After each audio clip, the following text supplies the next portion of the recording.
Laudo Ferreira, roteirista e desenhista de quadrinhos. Primeira pergunta, um quadrinho para rir. Um quadrinho para rir? Todo mundo sempre repete a pergunta, né? Então eu não vou fugir à regra. Não sei, eu ria muito, cara, Glauco.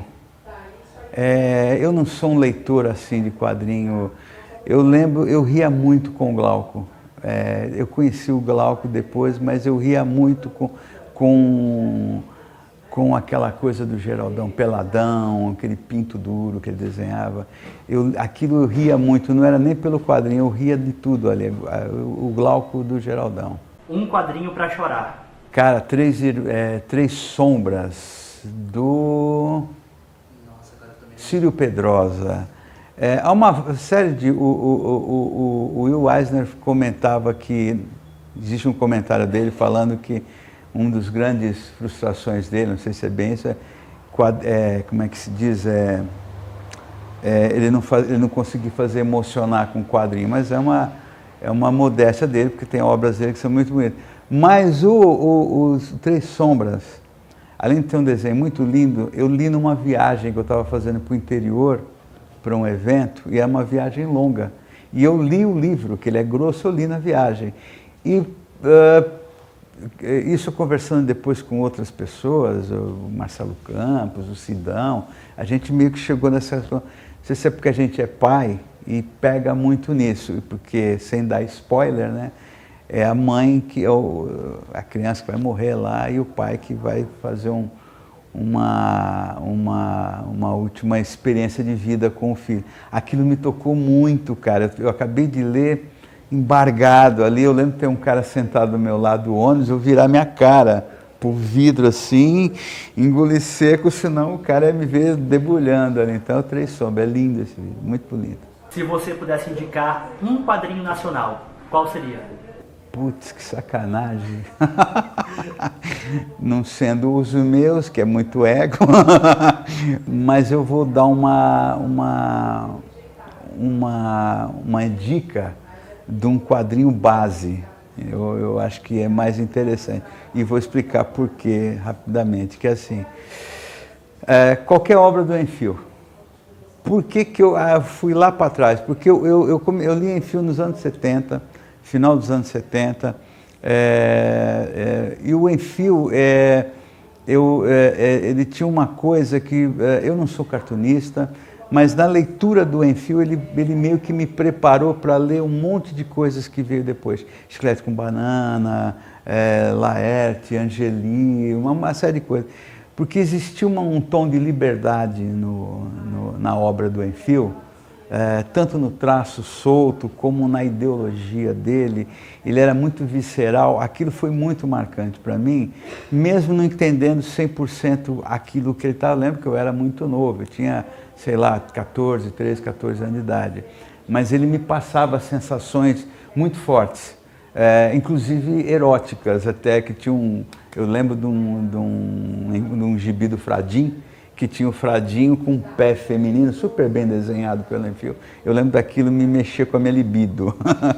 Então eu acho que é uma referência para qualquer um que quer ler quadrinho, quer fazer quadrinho, ter o Enfield como uma base, mesmo que depois você vai fazer quadrinho de terror, seja lá o que for, mas por essa liberdade de você fazer o que você quer. O Enfield tinha muito isso. Um quadrinho que todo mundo gosta, menos você.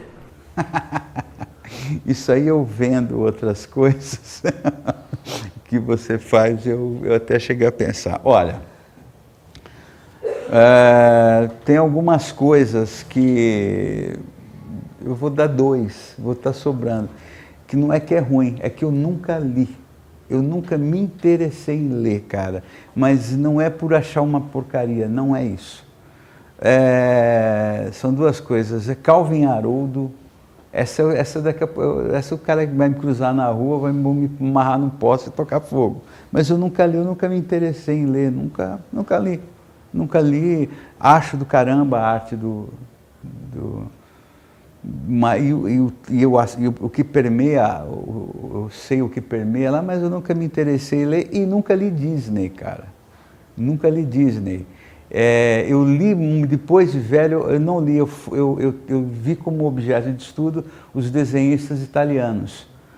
que são maravilhosos até hoje, às vezes eu olho como estudo. Mas pegar um Karl Barks, eu nunca li. E aí você fala, pô, mas você nunca leu? Eu nunca li. Não, todo mundo ama Karl Barks, Calvin Haroldo, mas eu nunca li. Um quadrinho que mudou sua vida. Aquele período de aparecimento aqui no Brasil do Alan Moore, Frank Miller, a leitura do V de Vingança, dessa geração foi o trabalho que mais me marcou por causa do tom anárquico que tem naquela história em quadrinho. Eu lembro de eu acabar de ler, literalmente, li o último quadrinho da última página, eu ficar meio suspenso no ar, assim, porque eu li uma obra muito anárquica ali, muito anárquica, e aquilo mexeu com a minha cabeça, sabe? Outros autores que mexiam com sexo, violência, sempre tinha, mas você viu ali o cara contando uma história, sem pirar na batatinha, sem filosofar, ele contou uma narrativa e com uma coisa altamente, com toda essa postura anárquica dele, que batia muito com anseios que eu tinha naquela época e ainda tenho hoje, né? Então é o V de Vingança. Um quadrinista, homem ou mulher? E como nós estamos em época ali de falar dele, eu vou dar o Francisco Marcati. O Marcati não precisa que puxe o saco dele, nem eu vou puxar o saco do Marcati, não é minha... Mas o Marcati tem uma coisa, nós fazemos quadrinhos diferentes, muito diferentes, pensamos diferente, temos, como é que se diz? Nós temos visões de coisas um pouco diferentes, mas somos muitos amigos. Por que eu ponho o Marcati? Porque, assim como ele, tem uma infinidade de amigos que são grandes artistas e tenho grandes artistas que eu admiro e tal. Mas ele é uma pessoa que me inspira muito. Então, já que são indicações minhas, ele me inspira muito, porque...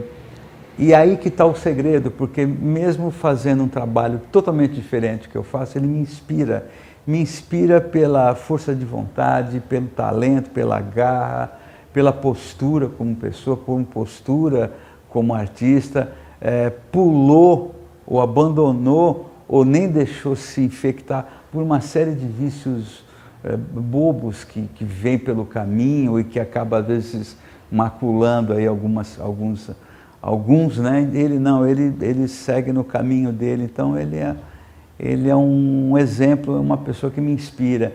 E melhor do que você ter uma referência, é uma pessoa que te inspira. Então é o senhor Francisco Marcati.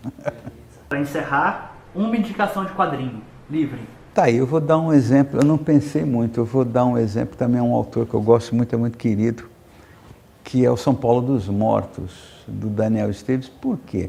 Daniel é uma pessoa muito querida minha, e foi um primeiro raciocínio que me veio, porque ele é muito talentoso, e ele criou uma série em cima de um tema que já está desgastado à beça.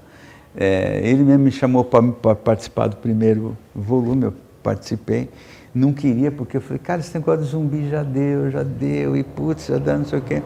E ele desenvolveu uma série ali muito criativa, ele jogou umas ideias deles, um conceito dele, então é algo que você percebe ali que tem uma cara própria ali, é divertido, ele resgata algo que a gente precisa muito ter nos quadrinhos, que é entretenimento.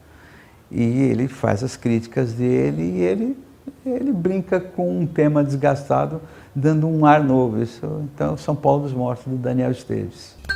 O meu Facebook é Laudo Ferreira Júnior, o meu Instagram é @LaudoFerreira, Twitter é @LaudoFerreira e o meu site é www.laudoferreira.com.